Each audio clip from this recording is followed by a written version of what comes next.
Hello friends, welcome back to our channel Aishu's വ്ലോഗിലൂടെ ഐഷൂസ് സ്റ്റോറിയിലൂടെ എല്ലാവർക്കും സ്വാഗതം. അപ്പം എൻ്റെ ഇന്നത്തെ വീഡിയോ എന്ന് പറയുന്നത്, ഞാൻ എൻ്റെ ഒരു പാൻ കാർഡിൻ്റെ എന്തോ ശരിയാക്കാൻ വേണ്ടി ബാങ്കിൽ പോയിട്ടുണ്ടായിരുന്നു. അപ്പോഴായിരുന്നു ഞാൻ അവനെയും അവൻ്റെ അച്ഛനെയും ഞാൻ കാണുന്നത്. അപ്പോൾ അവിടെ നിന്ന് ഞാൻ നേരെ രാവിലെ നല്ല രീതിയിൽ ഒരുങ്ങി, ഫോട്ടോ ഒക്കെ എന്തായാലും എടുക്കണമല്ലോ. അങ്ങനെ നല്ല രീതിയിൽ ഒരുങ്ങിയൊക്കെ ഞാൻ റിക്ഷയൊക്കെ കയറി ബാങ്കിന്റെ മുന്നിലോട്ട് റിക്ഷ നിർത്തി. ഞാൻ ആ റിക്ഷയിൽ നിന്നും പതിയെ ഡോറൊക്കെ തുറന്ന് അതിൽ നിന്ന് ഇറങ്ങിപ്പോയി. അപ്പോൾ പിറകില് അമ്മ റിക്ഷക്കാരന് ക്യാഷ് കൊടുക്കുന്നുണ്ട്. ഞാൻ ബാങ്കിന്റെ ആ സ്റ്റെപ്പിലൂടെ നടന്ന് കയറുകയാണ്. അങ്ങനെ നല്ലൊരു അന്തരീക്ഷം, നല്ലൊരു വെയിലും ഇല്ല, ഒരു തണലും, നല്ലൊരു മൂടുള്ള ഒരു അന്തരീക്ഷം. എനിക്ക് വളരെ ഇഷ്ടമാണ് അങ്ങനെയുള്ളൊരിത്. അങ്ങനെ ഞാൻ ബാങ്കിലൊക്കെ കയറി ബാങ്കിൽ കസാല എടുത്ത് അവിടെ ഞാൻ ഇരിക്കുകയാണ്. ഇരുന്നപ്പോൾ തന്നെ എൻ്റെ ഇപ്പുറത്തെ സൈഡിൽ ഒരച്ഛൻ വന്ന് എൻ്റെ കൂടെ ഇരുന്നു. ഞാൻ ആദ്യം അച്ഛനെ നോക്കി ഒന്ന് ചിരിച്ചു, അച്ഛൻ എന്നെ നോക്കിയും ചിരിച്ചു. അപ്പോഴേക്കും അമ്മ വന്നു. അമ്മ എൻ്റെ അച്ഛനെ, ഞാൻ അതിൻ്റെ ഇപ്പുറം അമ്മ ഇരുന്നു. എന്നിട്ട് അമ്മ എന്നോട് ഓരോ കാര്യം ചോദിച്ചുകൊണ്ടിരിക്കുമ്പോൾ അച്ഛൻ പെട്ടെന്നൊന്ന് ചുമച്ചു. ഈ സൈഡിലുള്ള അദ്ദേഹം ചുമക്കുമ്പോൾ ഞാൻ വേഗം തന്നെ അവിടെ നിന്ന് ഒരു ഗ്ലാസ് വെള്ളം എടുത്ത്, അയ്യോ എന്ത് പറ്റി, ഇന്നാ ഇത് കുടിക്കി എന്ന് പറയുമ്പോൾ അച്ഛന് ഫസ്റ്റ് ഒരു ഇംപ്രഷൻ തോന്നി, അച്ഛനൊരു ഇഷ്ടം തോന്നി എന്നോട്. അയ്യോ എന്താണല്ലേ ഈ കുട്ടി എനിക്ക് വെള്ളം എടുത്തു തന്നു എന്നൊക്കെ അച്ഛൻ്റെ മനസ്സിലൊരു തോന്നല്. അങ്ങനെ അച്ഛൻ എന്നോട് കുറേ സംസാരിച്ചു. മോളുടെ വീട് എവിടാ, മോൾ എന്താ പഠിക്കുന്നത്, പഠിക്കുവോ, എന്താ എൻ്റെ അച്ഛൻ്റെ സ്വന്തം അച്ഛൻ്റെ പേരെന്താ, മോളുടെ പേരെന്താ. ഞാൻ പറഞ്ഞു എൻ്റെ പേര് ഐശ്വര്യ. വയസ്സെത്ര? ഞാൻ പറഞ്ഞു എനിക്ക് വയസ്സ് 21. കല്യാണം കഴിഞ്ഞോ? ഞാൻ പറഞ്ഞു ഇല്ല, കല്യാണം കഴിഞ്ഞില്ല, ചെറുക്കനെ നോക്കുന്നു. അങ്ങനെ ഞാൻ പറഞ്ഞു ഇതുവരെ നോക്കുന്നില്ല. അപ്പോൾ അദ്ദേഹം ചോദിച്ചു ഇനി കൊണ്ടുവന്നാ നോക്കുവോ? ഞാൻ പറഞ്ഞത് ഞാനല്ലല്ലോ, അമ്മയല്ലേ തീരുമാനിക്കേണ്ടത്. ഓ, ആദ്യമായിട്ടാണ് ഒരു പെൺകുട്ടി അമ്മയല്ലേ തീരുമാനിക്കേണ്ടത് എന്നൊക്കെ പറയുന്നതായിട്ട് ഞാൻ കേൾക്കുന്നത് എന്ന് എന്നോട് അച്ഛൻ പറഞ്ഞു. അപ്പൊ തന്നെ എനിക്ക് മനസ്സിലായി അച്ഛൻ എന്നെ നല്ല രീതിയിൽ ഇഷ്ടപ്പെട്ടു എന്ന്. അങ്ങനെ അമ്മ അദ്ദേഹത്തിന്റെ കൂടെ പോയി. അതായത് ബാങ്കിൽ അല്ല, അക്ഷയയിൽ വന്നാൽ ഒരു ആൾക്കാരുണ്ടാവില്ല അവിടെ ഇരിക്കുന്ന, അവരുടെ കൂടെയൊക്കെ പോയിട്ട് അമ്മയുടെ കാര്യമൊക്കെ പറഞ്ഞു. അപ്പൊ ഞാൻ ഇയാളോട് ചോദിച്ചു, നിങ്ങളാരും ഇല്ലേ, നിങ്ങളെന്താ ഇവിടെ ഒറ്റയ്ക്ക് ഇരിക്കുന്നത്, വെറുതെ വന്നതാണോ അല്ല ആരെങ്കിലും ഉള്ളിലുണ്ടോ? അപ്പൊ ചോദിച്ചു ഇല്ല, എൻ്റെ മകനെ പുറത്തുള്ളതാണ്, അവന് വരാമെന്ന് പറഞ്ഞിട്ടുണ്ട്, രണ്ടിന്റെ കോപ്പി എടുക്കാൻ പറഞ്ഞു. അപ്പൊ കോപ്പി എടുക്കാൻ അവരെ പറഞ്ഞയച്ചിട്ടുള്ളതാണ്, അപ്പൊ അവൻ എന്നെ ഇവിടെ ഇരുത്തിയതാണ് എന്നൊക്കെ പറഞ്ഞ് ഞാൻ ഓ ശരി അങ്ങനെയാണല്ലേ എന്നൊക്കെ പറയുകയാണ്. അങ്ങനെ അമ്മ പോയി. ഞാൻ പിന്നെ അദ്ദേഹത്തിനെ നോക്കാൻ നിന്നില്ല. ഞാൻ ഫോൺ എടുത്ത് വെറുതെ റീൽസും കണ്ട് അവിടെ ഇരിക്കുന്നുണ്ടായിരുന്നു. അവിടുത്തെ ക്ലോക്കും കലണ്ടറും ചെറിയ കുഞ്ഞ് ടേബിൾ ഫാൻ കറങ്ങുന്നതൊക്കെ നോക്കി അവിടെ ഇരുന്നു.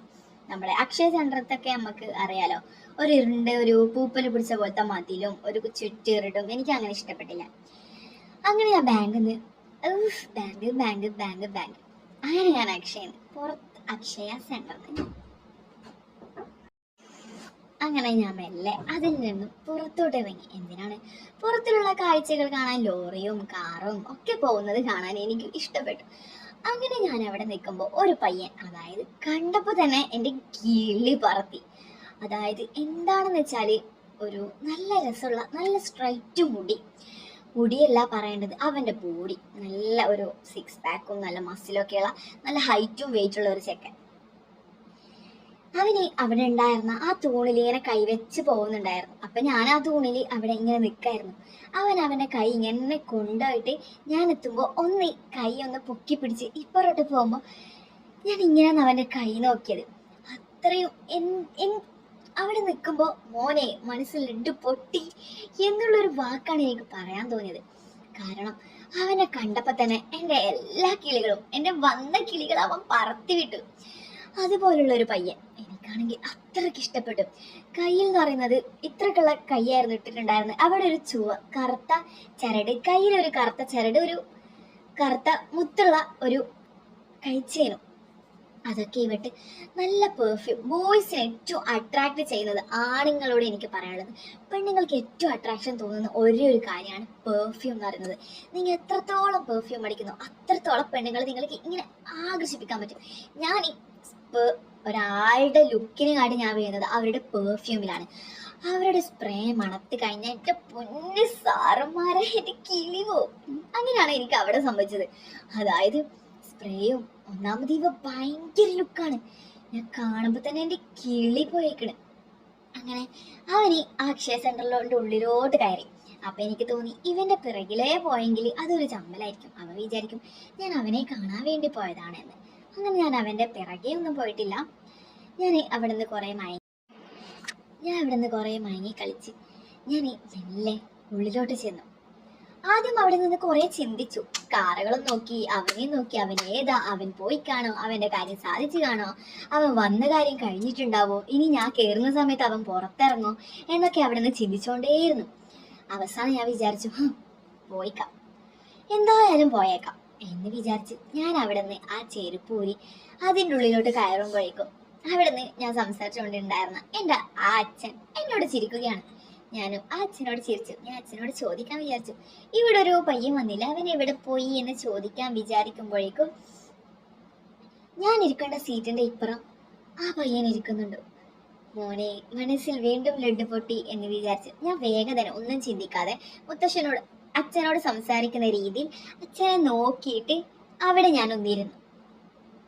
അങ്ങനെ ഇരുന്നപ്പോ അവന്റെ കാലും മുട്ടി. എനിക്ക് എന്ത് പറയണമെന്നറിയില്ല. സത്യം പറഞ്ഞ എന്റെ വന്ന കിളിയും കൂടെ തിരിച്ചു പോവുകയാണ്. അങ്ങനെ അവിടുന്ന് ആ അച്ഛൻ മോനെ എന്ന് വിളിക്കുമ്പോ അവിടെ ഉണ്ടായിരുന്ന ഞാൻ അവിടെ ക്ലോക്ക് നോക്കിക്കൊണ്ടിരിക്കുകയാണ്. മോനെ എന്ന് വിളിക്കുമ്പോ ഞാൻ അച്ഛനൊന്ന് ഇങ്ങനെ നോക്കി, ആരെയാണാവോ ഈ മോനെ എന്ന് വിളിച്ചത്. അങ്ങനെ ഞാൻ ഇവിടെ ഉണ്ട്, ഇവിടെ അച്ഛനുണ്ട്, ഇവിടെ മകനുണ്ട്.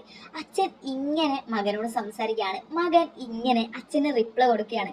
അതിന്റെ നടുവിലുണ്ടായി ഞാൻ അച്ഛനെയും മകനെയും നോക്കിക്കൊണ്ടിരിക്കുകയാണ്. എന്താണ് ഇവിടെ സംഭവിക്കുന്നത്? പിന്നീട് ഒരു നീണ്ട സമയത്തിന് ശേഷം എനിക്ക് മനസ്സിലായി ഈ അച്ഛന്റെ മകനാണ് ഇവൻ എന്നുള്ള കാര്യം.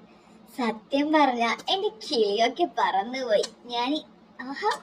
ഇതുവരെ ഞാൻ സംസാരിച്ചുകൊണ്ടിരുന്നത് എന്റെ സ്വന്തം അച്ഛനോടായിരുന്നു. അപ്പൊ എനിക്ക് മനസ്സിലായി അദ്ദേഹത്തിന്റെ മോനാണ് ഇവനെന്ന്. അപ്പോ ഞാൻ ഈ അച്ഛനെ വെള്ളം കൊടുത്തതൊക്കെ ഈ മകൻ അറിയണമല്ലോ. അപ്പോ ഞാൻ അദ്ദേഹത്തെ അച്ഛ എന്ന് തന്നെ വിളിച്ചു. അച്ഛ, ഞാൻ അച്ഛന് തന്ന ഗ്ലാസ് ഇല്ലേ, വെള്ളം തന്ന ഗ്ലാസ്, ആ ഗ്ലാസ് എവിടെ, എനിക്കൊന്ന് വെള്ളം വേണമായിരുന്നു.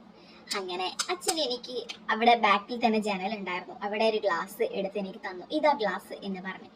ഞാൻ വെള്ളമെടുത്തു, എഴുന്നേറ്റ് പോയി വെള്ളമെടുത്ത് അത് കുടിച്ചു. അപ്പോ ഈ പയ്യനാണെങ്കിൽ എന്റെ പിറകെ വന്ന് ഞാൻ ഇങ്ങനെ അവിടെ ഗ്ലാസ് വെക്കുമ്പോ തന്നെ ആ ഗ്ലാസ് വാങ്ങിയിട്ട് അച്ഛൻ ആ മകനും എടുത്തത് കുടിച്ചു. ഇതൊക്കെ കേൾക്കുമ്പോ എന്റെ കിളി അങ്ങ് പോയി. അങ്ങനെ പിന്നെ എൻ്റെ അമ്മയുടെ കാര്യമൊക്കെ കഴിഞ്ഞു അക്ഷയ സെന്ററിൽ നിന്നും ഞാൻ ഇറങ്ങുമ്പോൾ എനിക്ക് കുറച്ച് ലേശം ഒന്ന് സങ്കടമായി. അവന്റെ ചെരുപ്പൊക്കെ ഞാൻ ഇങ്ങനെ നോക്കിയിരിക്കായിരുന്നു. അതായത് അക്ഷയ സെന്ററിന് കീയുമ്പോൾ പുറത്തായിരിക്കുമല്ലോ ചെരുപ്പ് ഊരി വെക്കാറ്. ആ ചെരുപ്പൊക്കെ ഞാൻ നോക്കി സങ്കടത്തോടെ എനിക്ക് മനസ്സിൽ ഇങ്ങനെ വന്നു, ഇനി വേറെ ഏതെങ്കിലും പെൺകുട്ടി വന്നിട്ടാകുമ്പോ അവന്റെ അടുത്തിരിക്കും. അവൻ അത്രക്കൊരു പറയാൻ പറ്റാത്ത രീതിയിലുള്ള ഒരു പയ്യനാണ്. ആര് കണ്ടാലും ഇഷ്ടപ്പെട്ടു പോകും, അങ്ങനെയുള്ള ഒരു പയ്യൻ. അങ്ങനെ ഞാൻ അക്ഷയ സെന്ററിന്ന് സങ്കടത്തോടെ ഇറങ്ങി. അപ്പോഴേക്കും അച്ഛനും മകനും എന്നെ നോക്കി. എനിക്ക് അച്ഛൻ ടാറ്റ തന്നു, ഞാൻ അച്ഛനും ടാറ്റ കൊടുത്തു. പക്ഷെ അച്ഛന് മനസ്സിലായി എനിക്ക് അവനോട് എന്തോ ഒരു താല്പര്യമുണ്ടെന്ന്. അങ്ങനെ അച്ഛൻ എനിക്ക് ടാറ്റ ആക്കുമ്പോ തന്നെ അച്ഛൻ അവനെയും എന്നെയും ഇങ്ങനെ നോക്കിക്കൊണ്ടേയിരുന്ന് അച്ഛൻ എനിക്ക് ടാറ്റ തന്നു. ഞാനും സങ്കടം ഉള്ളിലടക്കി സന്തോഷം അഭിനയിച്ച് അച്ഛനും ടാറ്റ കൊടുത്തു. ഇനി ഒരിക്കൽ കാണാം എന്നും പറഞ്ഞ് ഞാൻ അവിടെ നിന്ന് പോയി. അവരുടെ നമ്പറോ അവന്റെ പേരോ അദ്ദേഹത്തിന്റെ പേരോ ഒന്നും തന്നെ എനിക്കറിയില്ല. രണ്ടാമത് തന്നെ എനിക്ക് കാണുവോ എന്ന് പോലും എനിക്കറിയത്തില്ലായിരുന്നു. പക്ഷെ നല്ല സങ്കടമുണ്ട്, പറഞ്ഞിട്ട് കാര്യമില്ല എന്നുള്ള സങ്കടത്തോടെ ഞാൻ അവിടെ നിന്ന് ഇറങ്ങുകയാണ്. ഇതിന്റെ പാർട്ട് 2 പിന്നീട് എന്ത് സംഭവിച്ചു എന്ന് നിങ്ങൾക്ക് അറിയാൻ ആഗ്രഹമുണ്ടെങ്കിൽ എൻ്റെ ഈ ചാനൽ തീർച്ചയായിട്ടും ലൈക്ക് ചെയ്യാനും ഷെയർ ചെയ്യാനും സബ്സ്ക്രൈബ് ചെയ്യാനും മറക്കരുത്. അപ്പോ ഇതിന്റെ അടുത്ത പാർട്ടുമായിട്ട് ഞാൻ വീണ്ടും വരുന്നതായിരിക്കും. ഇതിന്റെ പാർട്ട് 2 നിങ്ങൾക്ക് കേൾക്കാൻ ആഗ്രഹമുണ്ടെങ്കിൽ തീർച്ചയായിട്ടും സബ്സ്ക്രൈബ് ചെയ്യുക. പിന്നെ ഒരു കാര്യം, ഇവിടെ നമ്പർ എന്തിനാണെന്ന് വെച്ചാൽ ഞാനൊരു വാട്സപ്പ് ഗ്രൂപ്പ് തുടങ്ങിയിട്ടുണ്ട്. അതിൽ വീഡിയോ കോൾ, വീഡിയോസ്, ഫോട്ടോസ്, കഥകള്, ഗേൾസുമായിട്ട് ചാറ്റിങ് ഒക്കെ തന്നെ ഉണ്ട്. രാത്രി 11 മണിക്ക് ഈ ഗ്രൂപ്പ് തുറക്കുന്നതായിരിക്കും. ഈ ഗ്രൂപ്പിൽ ജോയിൻ ചെയ്യാൻ വെറും 500 രൂപയാണ്. നിങ്ങൾക്ക് വേണ്ട എല്ലാ സുഖ സൗകര്യങ്ങളും അതിൽ ലഭിക്കുന്നതായിരിക്കും. നിങ്ങൾ രാത്രി നല്ല രീതിയിൽ ഉറങ്ങും. അതാണ് ഈ ഗ്രൂപ്പിന്റെ പ്രത്യേകത. ഇതിൽ കയറി അവരുടെ പൊങ്ങും. അപ്പൊ അതിന് താല്പര്യമുള്ളവർ തീർച്ചയായിട്ടും ആ വാട്സപ്പ് ഗ്രൂപ്പിൽ എനിക്ക് മെസ്സേജ് അയക്കുക. ഞാൻ നിങ്ങൾക്ക് റിപ്ലൈ തരുന്നതായിരിക്കും. നിങ്ങളെ ഞാൻ വാട്സപ്പ് ഗ്രൂപ്പിൽ ജോയിൻ ചെയ്യുന്നതായിരിക്കും. വെറും 500 രൂപ മാത്രം. അപ്പോൾ അടുത്ത വീഡിയോ ആയിട്ടും ഇതിൻ്റെ പാർട്ട് 2 ആയിട്ട് ഞാൻ വരുന്നതായിരിക്കും. Bye bye.